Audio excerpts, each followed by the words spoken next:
The Hungry Goat. This is a tale from Turkey.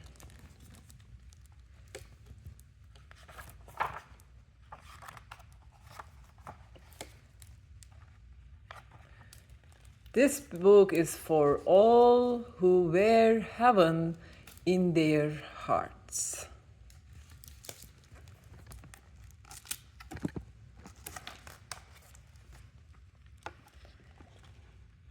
Once upon a time in Turkey, there lived a funny little wise man named Nasreddin Hoca.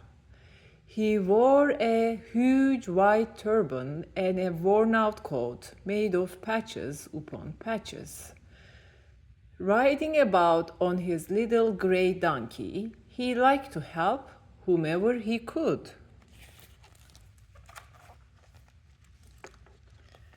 One day, Nasreddin Hoca heard a great commotion inside the caravanserai, a hostel for travelers. A frisky goat had gotten loose inside the kitchen. Kicking and prancing, she was breaking all the dishes, knocking over pots and pans, and spilling all the cooking oil. The cook was screaming, and a few travelers were slipping in the oil as they tried to catch the goat. Oh, what a disaster! Because he loved goats so much, Nasreddin Hoca always carried a sweet apple in his pocket for them. He quickly took out the apple and cut it into little pieces. He lined up the pieces so as the little goat nibbled to the last piece, Nasreddin was able to catch her. Gently, Nasreddin put the little goat back into her pan, and everyone cheered. The caravanserai owner invited Nasreddin to eat with the other travelers, but Nasreddin declined, as he was on his way to a banquet at the home of a rich friend.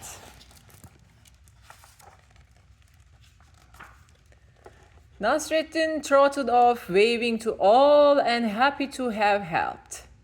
He was so late now that he realized he would not have time to change his coat, which was not only worn out with patches upon patches, but also oily, dirty, and smelling of goat. When Nasreddin's friend opened the door to Nasreddin, he was shocked. He was afraid his other guests would laugh at him for being friends with such a shabby, smelly man. Nasreddin Hoca simply jumped off his donkey, hugged his friend, and joined the banquet. He was so happy to be among friends that for a while he didn't notice something very strange. No one was facing him. All the guests had turned their backs toward Nasreddin Hoca, and when the servants brought dinner into the room, the food was served to everyone but him.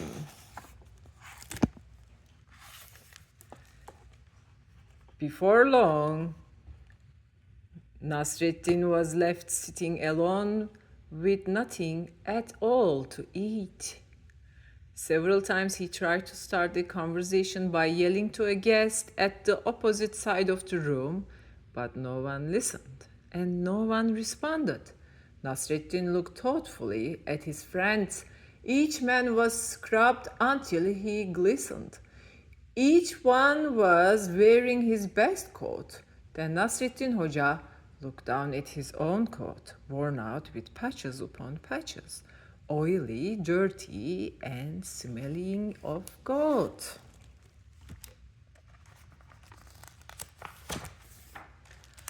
Very quietly, Nasreddin slipped out the door. He mounted his little donkey and began trotting home when he had an idea.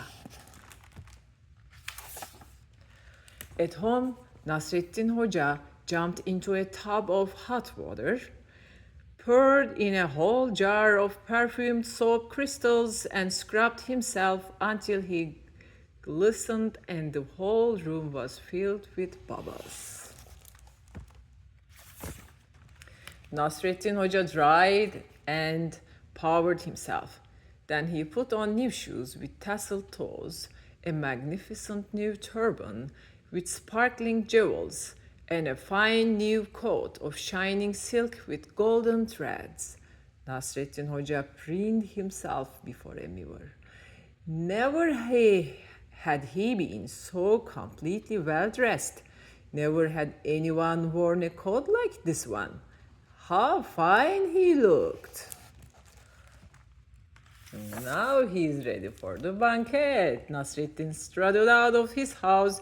Everyone nodded respectfully as he swaggered along the street, heading back to his rich friend's home. A servant ushered Nasreddin Hoca into the banquet hall, and his smiling host immediately served him food and drink. Everyone smiled and nodded at Nasreddin Hoca. What a fine figure he made! What a fine coat! Nasreddin Hoca was the most popular man at the banquet now. Nasreddin Hoca picked up the choicest grilled lamb chop, but instead of putting it in his mouth, Nasreddin Hoca put it inside his coat. "Eat, coat, eat," said Nasreddin Hoca. Nasreddin Hoca picked up fish fried in wine leaves and roasted eggplant. Opening his coat, he said, "Eat, coat, eat." Nasreddin Hoca scooped up pilaf, raisins, and pistachio nuts. Opening his coat, he said, "Eat, coat, eat." Boiled squash stuffed with hash and olives went into the coat. "Eat, coat, eat." Slices of chicken breast stewed in rose water, sugar cakes, flavored jellies, sherbet, sticky baklava, pomegranates, persimmons, oranges, apples, figs, and dates. All of this food Nasreddin Hoca stuffed into his bulging coat, shouting, "Eat, coat, eat." Finally, Nasreddin Hoca opened his coat once more and poured a whole bottle of wine inside. Then, closing his coat as best as he could, Nasreddin patted his belly and smiled at his host.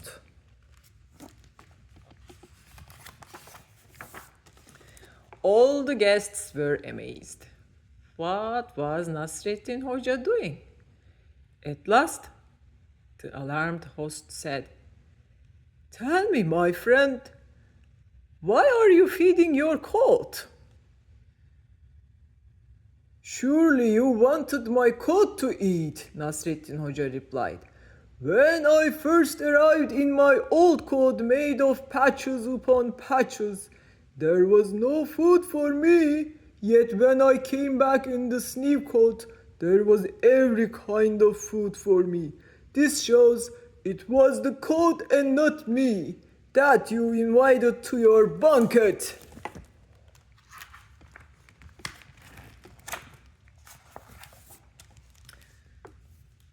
"Remember this, my friends," said Nasreddin Hoca. "If you want to look deeply, look at the man and not at his coat. You can change the coat, but you cannot change the man. A coat may be fine, but a coat does not make a man.